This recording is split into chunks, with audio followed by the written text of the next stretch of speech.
Welcome to Crypto Sapiens, a show that hosts lively discussions with innovative Web3 builders to help you learn about decentralized money systems, including Ethereum, Bitcoin, and DeFi.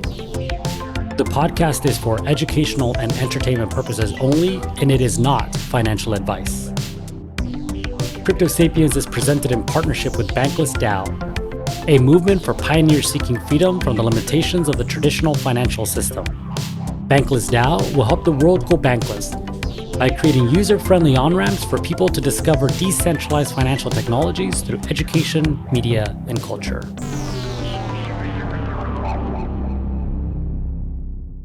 Hi everyone, I'm your host, Humpty Calderon, and today we are talking to Frogmonkee, core contributor at Bankless DAO. We start our discussion with a brief look back at the genesis of the DAO, and then explore how the mission of the DAO has led to wonderful experimentation that has facilitated tremendous growth over the past few months. We wrapped the conversation by observing both challenges and opportunities on the horizon for DAOs and how Bankless DAO is preparing to deal with them. Let's get started. A little bit about myself. I am pseudonymous, and so some of my backstory will be obfuscated, but I learned about crypto for the first time in 2016. I started reading up about Bitcoin, didn't know that Ethereum was a thing, and I got to the point where I was just having so much fun thinking about what a sort of peer-to-peer money technology could look like that I sort of invented Augur in my mind. That was sort of like the first use case that kind of came to me. And I used to have just, diagrams and paper just pinned up on my wall. And I would just think about this stuff nonstop. But I was in college at the time. Life got in the way, kind of dropped off my radar, up until sort of late 2017, right before the ICO bull market. And I had a friend who was doing some sort of freelance work in the crypto space over the summer and was sort of disillusioned with school and kind of wanted to turn his sort of part-time gig into a full-time company. And I had already had a job lined up in college. Another one of my friends was a high school dropout and he was running a company. And so we kind of put our heads together, and I thought it would be a pretty fun sort of thought experiment for a fun way to sort of pass the time while I, finished up college. And, then the money started rolling in and, I got really invested into the space and got pulled down the rabbit hole. And I made this decision okay, I'm going to not accept this job and I'm just going to fully dive down the crypto rabbit hole. And we did. And so I did that for about a year and a half. First time running a company, I was the oldest person on the team at 21, 22. So we made a lot of mistakes, and about a year and a half in, we had to shutter the company. And I just kind of got burned out from crypto. I got burned out from, being in the space. I ended up heading over to a Bay Area SaaS company for about a year and a half. I worked there as a writer. But as with most things in crypto, it's, once you get into the space, it's really hard to get out. And so about a year and a half into this company, I just kind of got bored of the work that I was doing, even though it was super technical and super interesting and sort of on the cutting edge of cloud technology. It wasn't the same as crypto. And so I was basically gearing up to quit my job and just do some freelance writing, or freelance technical writing for projects like Uniswap and Parity and Hard Hat. But just around when I was about to make that switch, Bankless DAO launched. I spent about a week in the Discord, and just the amount of enthusiasm, energy, that was a signal for me, right? And then I spent a week in the Discord, and May 11th, a week after Bankless DAO launched, I basically just quit my job. I was like, hey, my boss kind of knew that this was coming down the road, but I took the leap of faith, and my life has really not been the same since. That's incredible. Thank you for sharing all that. I think it gives us a good framing both to, how people can look at work differently, whether they're heading into college or just graduating college, and making decisions that maybe weren't available to them before and work that's more fulfilling to them. because it's either more closely aligned to what they're interested in or more challenging. And it sounds like you kind of took on a little bit of all of this, both in starting your new business and in diving into the crypto rabbit hole. So you mentioned, being early. So May is definitely early in terms of Bankless DAO. What did the DAO look like back then? Because it may not seem like a long time ago, but even for myself coming in, I believe late June, I feel like I missed out on a lot of what was going on early here on Discord and in terms of the way that the DAO was getting built out. So can you give us maybe a peek into the past, a history lesson about what was going on in the DAO in the early days? Yeah, definitely. And again, this is just my perspective, back in like May, but I'd say the number one thing that stood out to me was the energy, right? The energy, the enthusiasm, and the really blue sky thinking. Bankless DAO now looks very different than what it did 6 months ago. We have a lot more infrastructure in place. We have processes and procedures and governance frameworks and coordination units. We have projects and guilds and committees, and all this stuff didn't exist, right? And it was just a bunch of people that aligned with the Bankless mission, and were enthusiastic about being a part of the DAO, right? Some were part of their first DAO, or many were part of this was their first DAO. Others had been, on the periphery, and even fewer had actually been involved with DAOs. And so this was like just a grand experiment, for sort of coordinating this sort of digital organization built around tokens and blockchain. And those first few weeks, this first sort of month and a half was just a lot of fun. It didn't feel like we were working. It felt like we were trying to build something new and innovative. And we had a lot of, important discussions around how are we going to coordinate? How are we going to organize? How are we going to govern ourselves? What are our priorities? What is our mission and vision? What do we align around? And asking those sort of like fundamental questions and foundational questions was just really exciting, because we knew that we were going to build on top of those answers, and we were going to build something big. And so I think there was just a lot of excitement, enthusiasm, and sort of aligned movement towards what we all thought and wanted Bankless DAO to turn into. And I think we see, we definitely see the results of that in what Bankless DAO looks like now, right? The fact that we have guilds, the fact that we have a grants committee, that we have this sort of proposal framework, the fact that we try to align around education, media, and culture as a way to spread the Bankless message. All of that happened in just the first month and a half. And so, yeah, I'd say, like, sort of summing up my answer here, the energy and enthusiasm was just off the charts. And I think now we've, for those of us who were present in those early weeks, I think we've kind of moved past the honeymoon stage and realized that in those weeks, we've truly built something that has legitimacy and that has wheels. And now we're in this sort of building phase of, okay, we've figured out sort of our like foundational building blocks. How do we maintain those building blocks, and how do we grow on top of them? And I think that's where we are now. Yeah, thank you. That is incredible. And thanks so much for the history lesson. I took away 3 words from your description there. The first one is mission. The other one is experimentation, and the third one is fun. And I think a lot of times, at least in my personal experience, there is a lot of fun because people are really playing with ideas and seeing really what works. They're maybe collaborating in this way for the very first time. They're trying to build something that is maybe innovative, but doesn't have to be.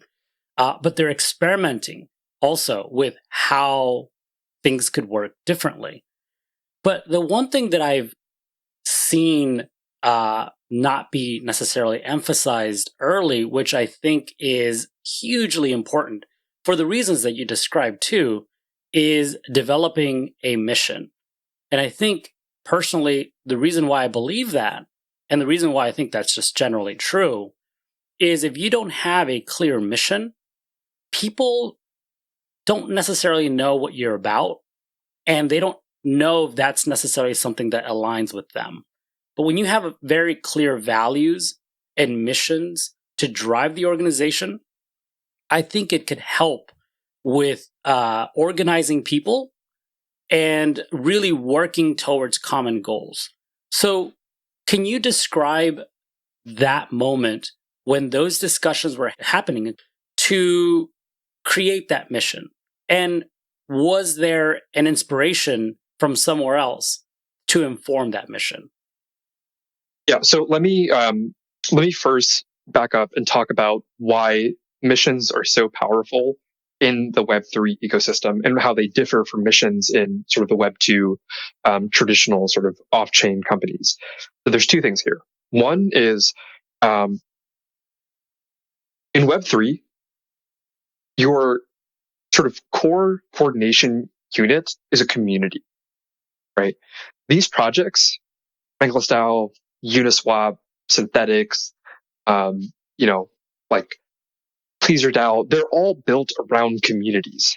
And these communities are not they're not companies, right? They're not jobs. They don't have like traditional sort of hiring pipelines and consistently staffed and paid positions. And so in order to grow your community, you need to really, you need to have people that are there for the right reasons. And if you don't have that, then your community is just destined to fail because you won't be moving towards a shared vision, right? And that's why like this, having your mission and vision in place has to be your North Star. Because if people don't like that, they have no incentive to stay, right?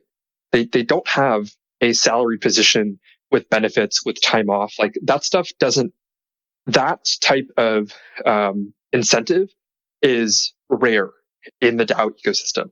And that's why it's so incredibly important to like make sure you have a clear mission and vision and attract and retain the people that align with those things.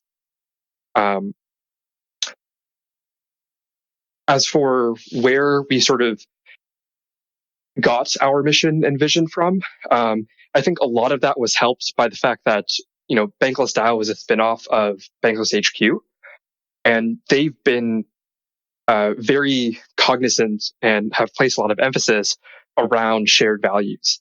And so it's very easy to sort of have this discussion of, here are what we think the shared values, having like being Bankless subscribers are. What does our mission and vision look like when we talk about those shared values? And so we basically just borrowed heavily from our perception of Bankless HQ, the podcast and the newsletter, and that's what we built our mission and vision around. That's good. So let's pretend I'm new and I don't know what Bankless DAO is.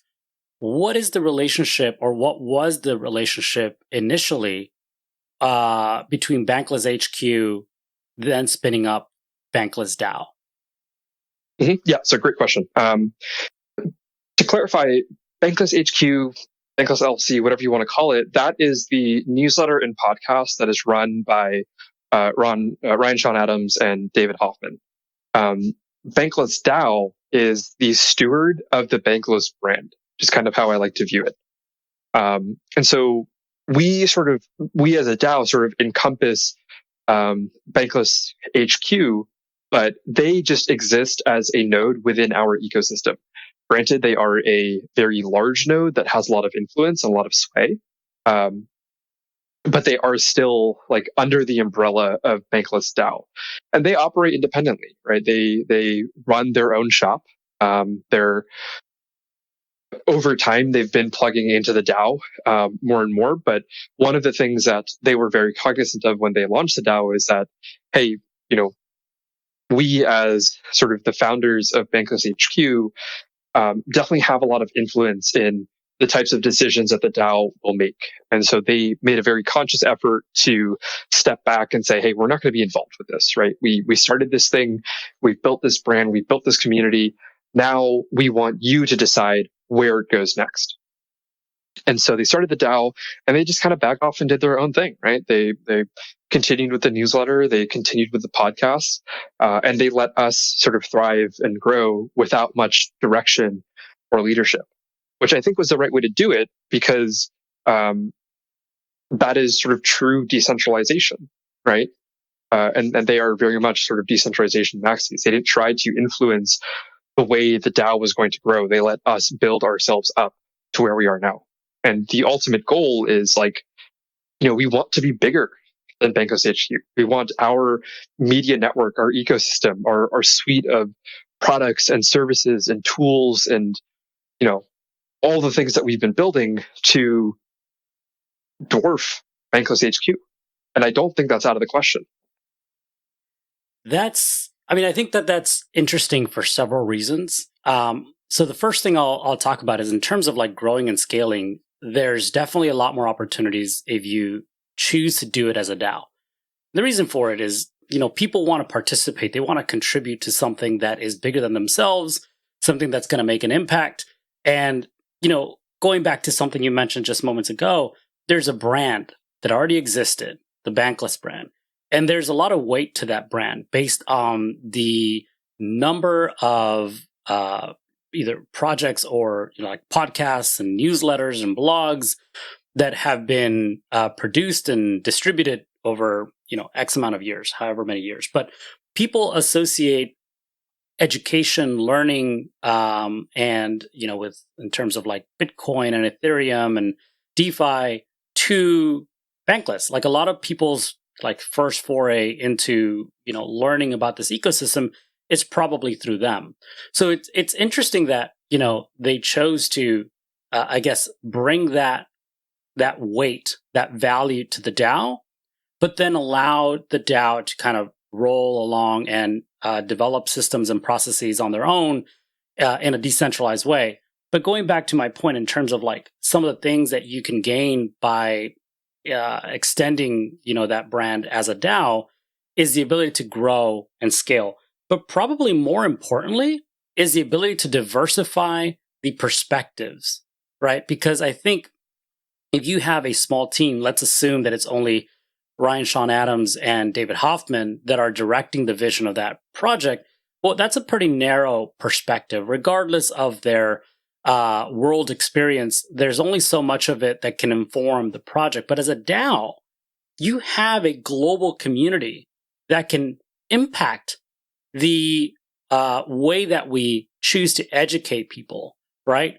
So that's one of the things that's most interesting to me. And I do see that here in the DAO in terms of, and I should clarify here at the Bankless DAO, in terms of the type of contributions or contributors more specifically, and the diversity of the projects that people are taking on. So can you talk, maybe informed by that, about some of the cool projects that are being developed within the DAO today? So, yeah, definitely. I will try to highlight projects that I think sort of stretch the idea of what Bankless really is into sort of varying directions. Because there are a lot of cool projects, but just going back to what you were talking about, sort of diversity of thought, I want to sort of hone in on projects that I think sort of stretch our conception of what it means to truly be Bankless. So the one that sort of immediately comes to mind is DAOpunks. So DAOpunks is an NFT project started by Crypto Bushi, who, he didn't really intend to, from my understanding, didn't intend to sort of create this DAOpunk series or NFT community. He was just an artist that whose art resonated with people within the DAO. And he eventually built a sort of like following and community within the DAO to the point where he wanted to sort of take that enthusiasm and sort of turn it into a very dedicated NFT community. And so what he focused on was this idea of like going from a corporate rat to DAOpunk, right? That's sort of the framing. It's like going from your traditional off-chain 9 to 5, boring, life-sucking, unenthusiastic world to transitioning into this sort of beautiful world of DAOs where, it's owned by the people. There's a healthy culture, healthy community, where you truly feel empowered to do the best work by your peers and not by leaders or bosses.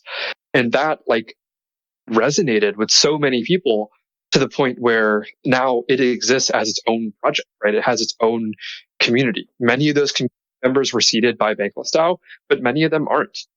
And so I think like sort of that's one project that, and just to sort of show the success of that is like, they did a NFT sale of like 1,111 DAOpunks. They had like a whitelist and a public list, and like it sold out on the pre-sale, right? Just kind of goes to show like how enthusiastic people were about that message, and that's also reflected in the way that they want to grow their community, right? They like are not just taking the proceeds of that and distributing it to the to the artist, but they're taking a large chunk of that and using it to fund a treasury where they can do this like grants program. And this is sort of still in the works, but the idea is like, let's sort of subsidize people to go from this corporate off-chain world into the world of DAOs.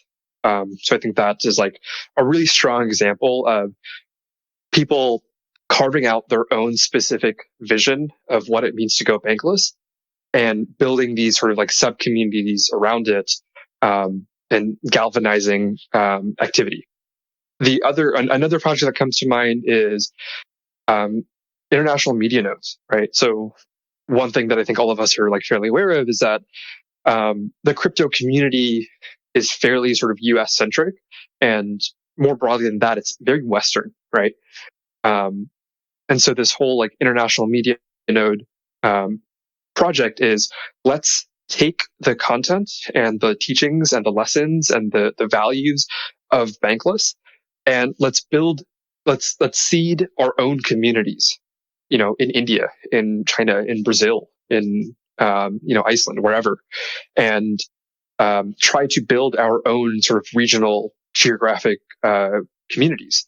And like, that's not a novel idea, but it's really hard to do when you don't have a community backing you, right? If you're just this one person that is like, I'm going to translate all this stuff and try to start my own community, that is really, really hard to do unless you have a broader community that you can plug into for resources, for labor, for funding, for support.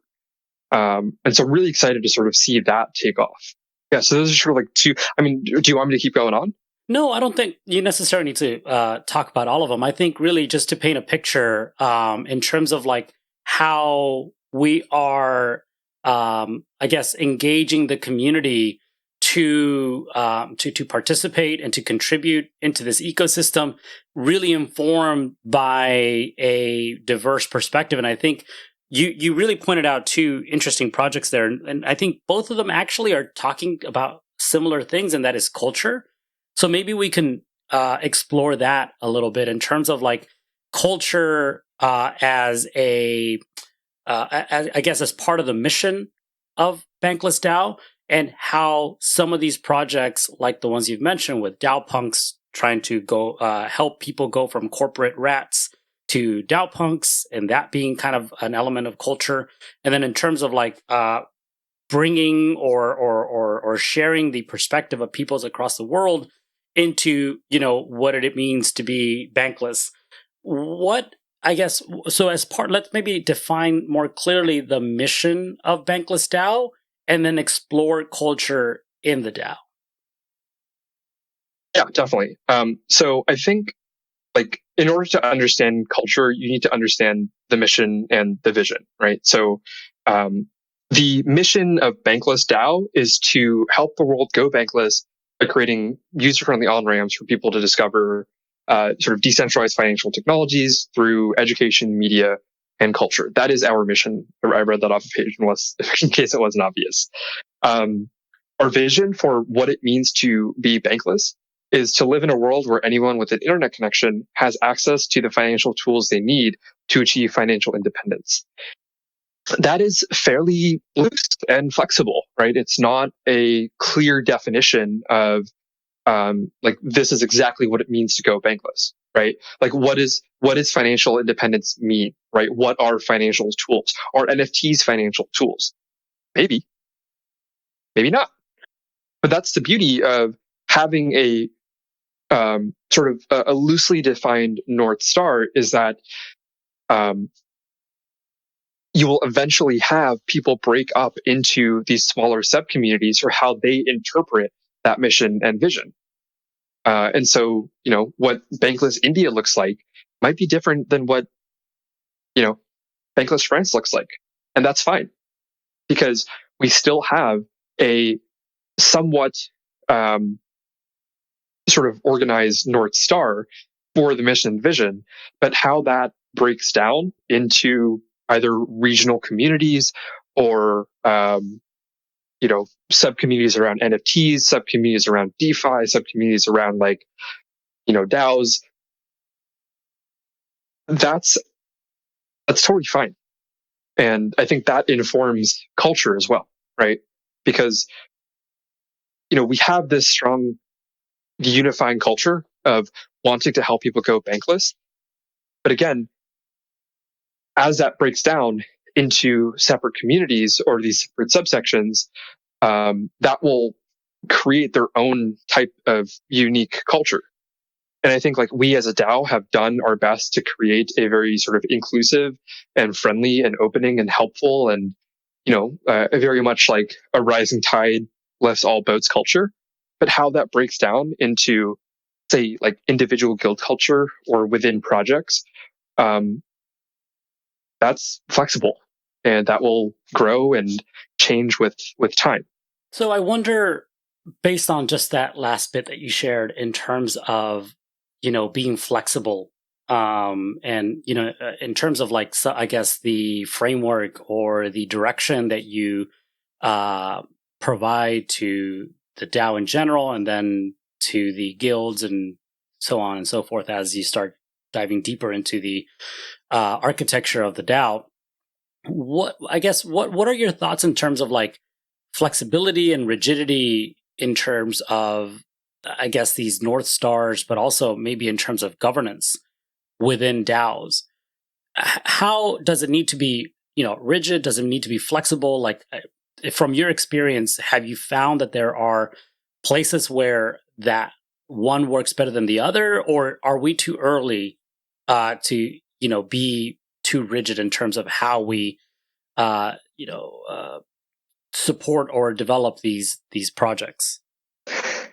I don't think we're too early, because we're talking about governing structures, and it's not like DAOs are new governing structures. It's not the concept of governance has not existed. And so if we take a look at sort of previous instantiations of governance, what you want is a combination of rigidity and flexibility, right? You want to embed values in a rigid way, but the way those values manifest locally should be flexible. So, for example, let's take the way that the sort of United States government is, organized. There's rigidity in the sense that we have very clear balance of powers. We have a judicial branch, we have an executive branch, and we have a legislative branch. And there's rigidity there because all of those branches keep each other in check, right? They have very defined powers over who can really do what. But if you look within those organizations, there's quite a bit of flexibility around what is the current priority of those individual branches. So right now for example, we have a very fairly conservative judicial branch, because our Supreme Court is staffed by people on the conservative end of the spectrum. And so the sort of culture and values is flexible within that organization, but they are part of a larger organization that has a more rigid structure. So, it's not a great answer, but I think the answer is both. You need to have rigidity and flexibility. It's just that you need to embed rigidity into the processes, but I think you could have flexibility in the execution.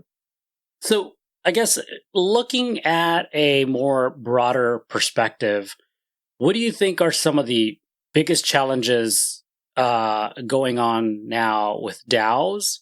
And do you see kind of some emerging tools or thought processes for solving some of those challenges?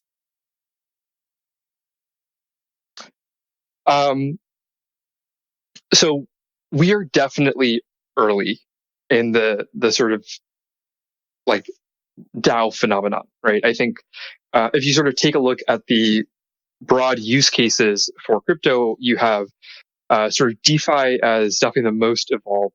NFTs are, they had their moment in the spotlight earlier this year, and we're seeing sort of evolution along the NFT space.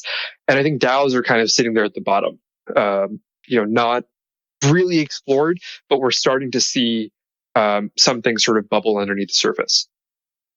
And so some of the core, I think, problems we are noticing are, one is that tooling is very sort of immature, right?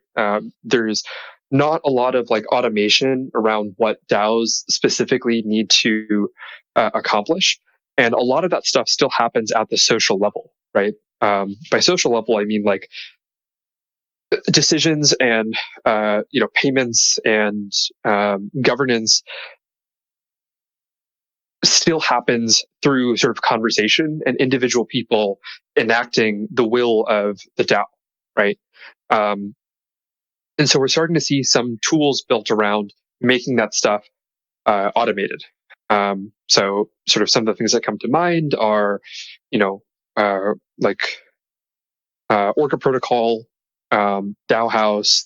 We're definitely seeing a minor explosion around DAO tooling because there's a need for that. The other aspect, so there's two more things that kind of come to mind. One is compensation, right? I think that is like one of the most challenging questions in DAOs, because in a traditional organization, your compensation is very clear, right? You get paid a salary. You have your roles and responsibilities, and some weeks it's busier, some weeks it's less. You have your benefits, and you go and do your job, and then that's you have this steady stream of income. But that is a very small minority of DAO contributors that have that steady of an income. And the reason is because like DAOs are open to all, right? Some DAOs have some type of barriers.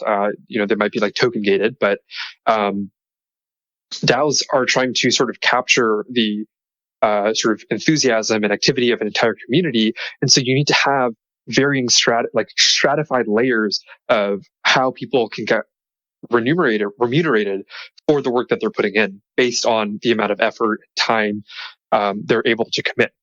And so there's sort of like two, that breaks down, I think, into two different categories. One is compensation valuation, which is how do we actually value the work, right?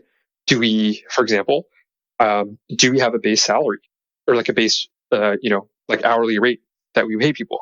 Do we modify that based on levels of expertise? Do we modify that based on location, right? So someone in India get paid the same as someone in New York City. And so that's sort of like the valuation part. And the other part is compensation distribution, right? And I think here is like there's a lot more innovation and sort of interesting stuff happening of how do we actually get that, get those tokens, get that value out to the contributors, right? And so in the traditional model, it's very top down. It's like your boss says, here's your salary. They might say, here's your bonus for the year, but that type of stuff doesn't really work in a decentralized organization because that hierarchy doesn't really exist, right? And so we're seeing like sort of these peer-to-peer ways of distributing value, whether that's something like Coordinate, or I've been parts of certain circles where we have a pool of capital and we all decide amongst ourselves how do we want to split that up, right? And basically, like we're setting our own compensation, which is really like abnormal if you're not part of if you haven't really been part of the Web3 ecosystem. And the final category, I think, is like one of the bigger problems is like onboarding, right? How do you capture people's attention and retain their attention and plug them into the right places where they can provide the most amount of value? And how, and more importantly than that, it's like, how do you communicate the shared set of values and the shared story of all the people in the DAO? Because one of the things that you'll inevitably come across is like, as your DAO grows and scales, the people that are coming in are missing a lot of context that has shaped the DAO to what it is today. And so trying to communicate that shared story, that shared secret, if you want to call it, I think is like an incredibly important sort of primitive that I think DAOs are not struggling, but definitely need to pay closer attention to. Yeah. Well, I think to that last point, I think having a strong mission to guide the DAO and anybody who's joining it based on any type of alignment speaks, or brings a lot of value to that in terms of like anybody new to that point who's coming in and is missing that context. I think if you have a very clear mission, which missions don't change often, so they should be able to at least, I believe, get a good sense of what the DAO stands for and the work that they're trying to accomplish. But I agree. I think that there's a few things that are missing in terms of like how we can best activate people who are interested and take them from just maybe a spectator role to a contributor role, and then to a core contributor role, which I think is what a lot of people would like to do, is to have an impact, in that organization that is continues to grow over time based on their contributions and their reputation. And I think this speaks to something that you tweeted about recently, where I believe it was a retweet of someone else's post in terms of token weight versus reputation, and how we can better leverage people's participation as part of that voice and governance of DAOs. My last question is, what does the future hold for Bankless DAO? That's a good question. So I think there's, I think a lot of people have their own version and vision of what Bankless DAO looks like. Some will say that Bankless DAO looks like a, media empire, right? Or a media DAO, where our core competency is using media as a way to educate people and onboard people into crypto.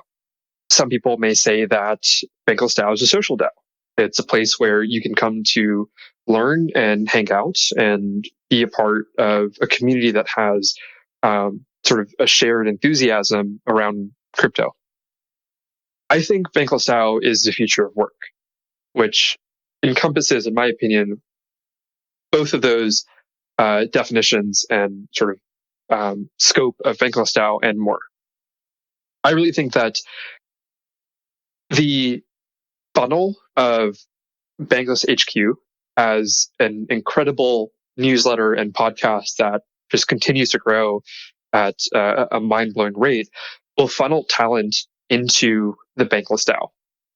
And what excites me the most is how can we capture that talent and create avenues for people to slowly either quit their job or reduce commitment so that they can work within this DAO and have a steady flow of income. And so I think that's why one of the things that personally I've been focusing on, and this is sort of an evolving discussion is like, I think we should focus on projects that bring in revenue, because after you achieve a certain degree of growth, then those projects can sort of sustain themselves to the point where they can sort of manage their own treasury, and they can grow their own team, and they can hire people full time if they need to, or they can invest into new ideas and new projects and sort of manage their sort of local scope of work. And having more instances of that and having a diversity of like interesting projects that people can plug into will allow people that join the DAO to find their own niche. And so I don't know if that really like answers your question, but like, I really see sort of Bankless DAO as the future of work, where you set your own hours, you work at the pace that you want to, you can choose projects you want to participate in. Once you complete one assignment, you can move to another, you can take time off. It's global, right? So it's not like restricted to just one location or another. I think would be great. You can like find a way to provide benefits or, have like a sort of shared compensation like strategy, but it's going to point is like, it's going to take a lot of work to get there. And I think we're still at a point where, we have a lot of growing pains and we have a lot of existential coordination failures. But once we get out of this sort of phase of growth, right, I think like there's really no stopping Bankless DAO for what it can do. We just need to build the right rails to enable people to join the DAO, plug into the right place, and feel comfortable making that leap into crypto. And that's a wrap. I hope you enjoyed this conversation. If you'd like to learn more about Bankless DAO, please go to bankless.community and on Twitter @BanklessDAO. Thanks for listening to Crypto Sapiens. Please give us a follow, like, and a 5-star review wherever you enjoy your podcasts. And stay tuned for our next discussion.